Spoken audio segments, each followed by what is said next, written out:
বাংলাদেশ বিমান বাহিনীর জন্য চীনের যুদ্ধ বিমান ক্রয় নিয়ে আলোচনা করেছেন প্রধান উপদেষ্টা ডক্টর মোহাম্মদ ইউনূস।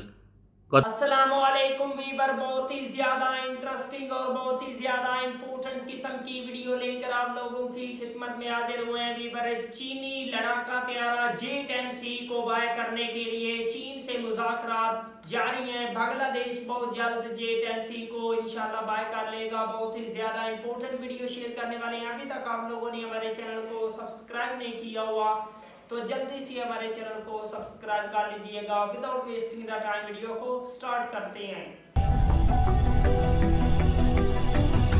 বাংলাদেশ বিমান বাহিনীর জন্য চীনের যুদ্ধ বিমান ক্রয় নিয়ে আলোচনা করেছেন প্রধান উপদেষ্টা ডক্টর মোহাম্মদ ইউনূস। গত 28 মার্চ চীনের প্রেসিডেন্টের সাথে সরাসরি আলোচনা করেছেন, যা অফিসিয়ালি নিশ্চিত করেছেন প্রধান উপদেষ্টা নিজেই। তবে কোন যুদ্ধ বিমান ক্রয়ের বিষয়ে আলোচনা হয়েছে এবং কত সংখ্যক কিনবে তার সম্পর্কে নিশ্চিত করেননি। তাই আজকের প্রতিবেদনে তুলে ধরব চীনের যুদ্ধ বিমান ক্রয়ের আলোচনা কেন এত বেশি গুরুত্ব পাচ্ছে, বাংলাদেশের তিস্তা প্রকল্প বাস্তবায়নে চীনকে নির্বাচন করা হয়েছে, এছাড়াও ফারাক্কাবাদ নির্মাণের বিষয়ে আলোচনা চলমান। এগুলো কৌশলগতভাবে খুবই গুরুত্বপূর্ণ প্রকল্প যা ভারতের নিরাপত্তার স্বার্থে ঝুঁকিপূর্ণ। তাই বাংলাদেশের নিরাপত্তা ব্যবস্থা শক্তিশালী না করে এই ধরনের কৌশলগত প্রকল্পের নির্মাণ কাজ শুরু করবে না চীন। কারণ প্রকল্পের কাজ শুরু হলে বিমান হামলার মতো পদক্ষেপ নিতে পারে ভারতের প্রতিরক্ষা দপ্তর। পৃথিবীর বহু দেশ অতীতে এই ধরনের পদক্ষেপ নিয়েছিল। 1979 সালে ইথিওপিয়ার বাঁধ নির্মাণ প্রকল্পে বিমান হামলার কথা ঘোষণা করেছিলেন মিশরের তৎকালীন প্রেসিডেন্ট আনোয়ার শাহাদাত। পরবর্তীতে ইথিওপিয়া দীর্ঘ 40 বছর অপেক্ষা করেও বাঁধ নির্মাণ করতে পারেনি, কারণ তাদের পর্যাপ্ত সামরিক সক্ষমতা ছিল না। অতঃপর ইথিওপিয়া সামরিক সক্ষমতা বৃদ্ধি করে, যার আওতায় রাশিয়া থেকে 2 স্কোয়াড্রন সুখোই যুদ্ধ বিমান ক্রয় করে। পাশাপাশি ইসরায়েল থেকে medium to long range air defence system ক্রয় করে, যার রেঞ্জ 80 কিলোমিটার পর্যন্ত। ইসরায়েলের তৈরি স্পাইডার পৃথিবীর অন্যতম শক্তিশালী আকাশ প্রতিরক্ষা ব্যবস্থা, যার মাধ্যমে মিশরের আক্রমণ মোকাবেলা করার সক্ষমতা অর্জন করে ইথিওপিয়া। পরবর্তীতে ইটালি এবং চীনের সহযোগিতায় গ্র্যান্ড ইথিওপিয়ান রেনেসা ড্যাম নির্মাণ বাস্তবায়ন করে দেশটি। বাংলাদেশের ক্ষেত্রে একই পথ অনুসরণ করতে হবে, অন্যথায় ভারতের আগ্রাসনের শিকার হতে পারে কৌশলগত প্রকল্প। এজন্য বাংলাদেশের প্রতিরক্ষা ব্যবস্থা শক্তিশালী করতে যুদ্ধবিমান প্রস্তাব করেছে চীনের প্রেসিডেন্ট। বাংলাদেশের প্রধান উপদেষ্টা এবং সামরিক বাহিনী এ বিষয়ে আলোচনা করেছে। সম্ভবত প্রাথমিক পর্যায়ে 1 স্কোয়াড্রন যুদ্ধবিমান কিনবে বাংলাদেশ বিমান বাহিনী। এক্ষেত্রে চীনের নিকট রপ্তানিযোগ্য 2টি যুদ্ধবিমান রয়েছে। প্রথমটি J-10C চতুর্থ প্রজন্মের সিঙ্গেল ইঞ্জিন ফাইটার এবং দ্বিতীয়টি পঞ্চম প্রজন্মের J-35 ফাইটার। মূল্য বিবেচনায় J-10C অনেক বেশি সাশ্রয়ী বিকল্প, যার প্রতিটির মূল্য পরিপূর্ণ প্যাকেজ সহ $70 থেকে $100 মিলিয়ন। সুতরাং 1 স্কোয়াড্রন বা 16টি যুদ্ধবিমান কিনতে ব্যয় হবে সর্বোচ্চ $1.5 বিলিয়ন, বাংলাদেশি টাকায় 17,000 কোটি টাকা।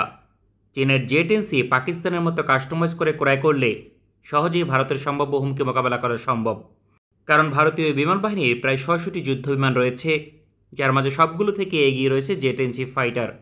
একমাত্র 36টি রাফাল যুদ্ধবিমান কিছুটা এগিয়ে থাকবে, তবে তাকেও মোকাবেলা করা সম্ভব। বিপরীতে পঞ্চম প্রজন্মের J-35 কিনতে কিছুটা বেশি অর্থ প্রয়োজন। এক্ষেত্রে প্রতিটির মূল্য হবে পরিপূর্ণ প্যাকেজ সহ $150 মিলিয়ন, অর্থাৎ 1 স্কোয়াড্রন কিনতে $2.2 বিলিয়ন বা 27,000 কোটি টাকা প্রয়োজন। এক্ষেত্রে সুবিধা হচ্ছে ভারতের সকল যুদ্ধবিমানের চেয়ে এই যুদ্ধবিমান অনেকটা এগিয়ে থাকবে এবং কি ভারতের ভবিষ্যৎ যুদ্ধবিমান প্রকল্পের চেয়েও এটি এগিয়ে থাকবে।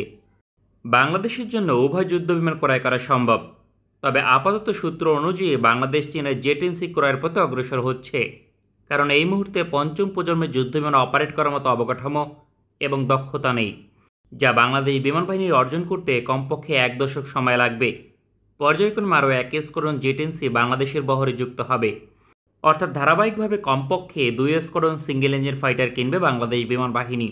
ভারতের সম্ভাব্য হুমকি মোকাবেলায় এটি যথেষ্ট, কারণ J-10C চীনা বিমান বাহিনীর মেরুদণ্ড এবং পাকিস্তানের মতো বিমান বাহিনীটি অপারেট করে সন্তুষ্ট।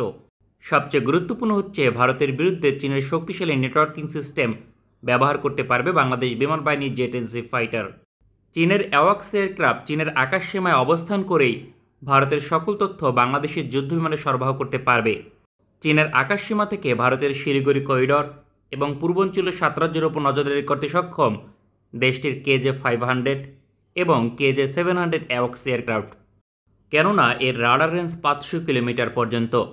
ফলে বাংলাদেশের ঢাকায় জেট-এনসি ফাইটার অবস্থান করলেও ভারতের প্রায় পুরো ইস্টার্ন কমান্ড তার নেটওয়ার্ক সিস্টেমের আওতায় থাকবে। এর ফলে যুদ্ধকালীন সময় গেম চেঞ্জার ভূমিকা পালন করবে। এই ধরনের কৌশলগত সুবিধা আর কোনো দেশের যুদ্ধবিমান वंडरफुल वीवर, ये वो चीन का पावरफुल किस्म का जेट-एनसी फाइटर जेट है जिसको पाकिस्तान ने ऑलरेडी बाय किया हुआ है और अब बांग्लादेश इसको बाय करने जा रहा है और चीन से मुज़ाकरात भी कर रहा है। चीन से इस फाइटर जेट की डिमांड की जा रही है। बांग्लादेश के आसमानों पर जेट-एनसी उड़ेगा। बहुत जल्द दुश्मन इस फाइटर जेट से खौफ खाएगा। अगर आप लोगों को